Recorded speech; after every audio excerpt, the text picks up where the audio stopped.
This activity, called Spend Your Day the Wisest Way, will show the children that we should use our time wisely because we do not get time back once it is gone.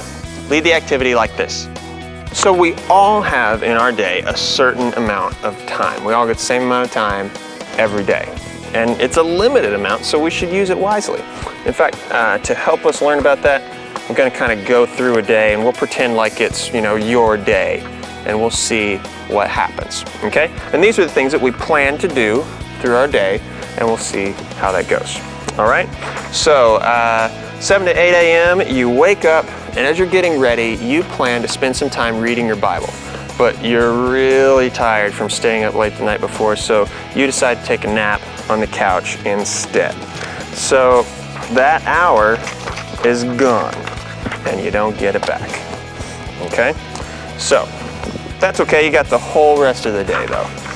All right, so 8 to 9 a.m. you're riding the bus to school with your friends, and you planned, to talk about what happened on the weekend when you went to church and you learned about God and things like that. But instead, your friends are talking about the new video game that just came out, and you're all very excited, and you talk about that the whole way to school. So you didn't talk about church or talk about God or anything from 8 to 9, and that hour is gone, and you don't get it back. Okay, so now it's 9 to 10 a.m. You're listening to your teacher. That's pretty good. You're supposed to be listening to your teacher in that time. You do that. 10 to 11, you have an assignment to work on, so you're working on that. That's pretty good. You talk, and at lunch, you plan to, pray for your lunch, and then talk to your friend about God and tell your friends about church, but that doesn't happen. You end up talking about a movie that one of them saw. So, you didn't spend your time wisely there, you didn't use your opportunities, and that hour is gone.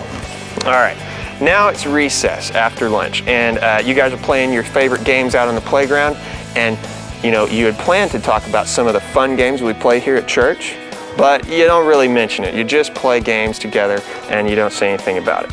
So that hour is gone and you don't get it back. All right, so then the rest of the day at school, you're doing classwork, and then you're doing your homework, writing down your homework assignment to take home. And then on the bus home from church, you think, I didn't talk about church on the way into school like I planned to, so I'm going to talk on the bus on the way home. But, that really just doesn't happen. Everybody's talking about their homework. Everybody's talking about what they want to do next, and nobody, and you don't, talk about church at all. So that hour's gone, and you don't get it back. All right, so then the next hour, you're at home, you're working on your homework, and then when you're done with your homework, you play your brand new video game that everybody was talking about a little bit. And then you have dinner with your family. And then after dinner, it's time to go to bed, finished your homework, and you had planned to spend some time praying to God and worshiping Him before you go to bed. But instead, you played your video game some more. And so you don't get that hour back. So let's look at what's left of our day here. We did a lot of things, but did we do the important things that we planned to do?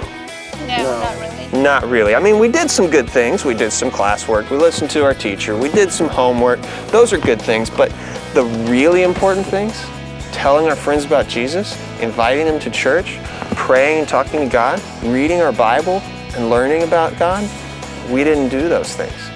And once this day is gone, we don't get it back. That's why it's so important for us to use our time wisely. Okay? So I don't want your days to end up like this. So I'm going to give you a piece of paper like this one, and I want you to make a plan, sort of like the one I had.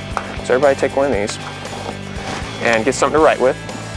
And I want you to make a plan of a way to spend your day this week. It can be a plan for Monday, a plan for Tuesday, a plan for Wednesday, whatever day you want to plan. Or it could be a plan that you want to follow every single day. And in every little hour time slot, I want you to write what you would normally be doing, when you would go to school, when you would eat with your family. Go ahead and write those things in. Go ahead, you can start writing now. And then also around those things, I want you to write some of the things that we need to do every day that are important for our relationship with God, such as praying to Him, praying for our family and friends, reading our Bible, praying and thanking God for our food when we eat. Write those things into your schedule as well. Also, write into your schedule when you'll have the opportunity to talk to your friends about God. Maybe it's because of something you're doing, a song that comes on the radio that your friends like, and you can talk about the music that we sing, the songs that you like here at church.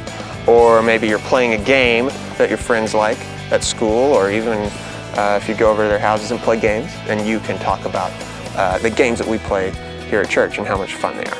Okay? So go ahead and fill your schedules out, and then once you're done filling them out, take them home and try to follow them. Don't let your schedule end up like this day, where we went through that whole day and had all of that time, but we really wasted it because we didn't do the things that were the most important. All right? We want to make sure that we use our time wisely.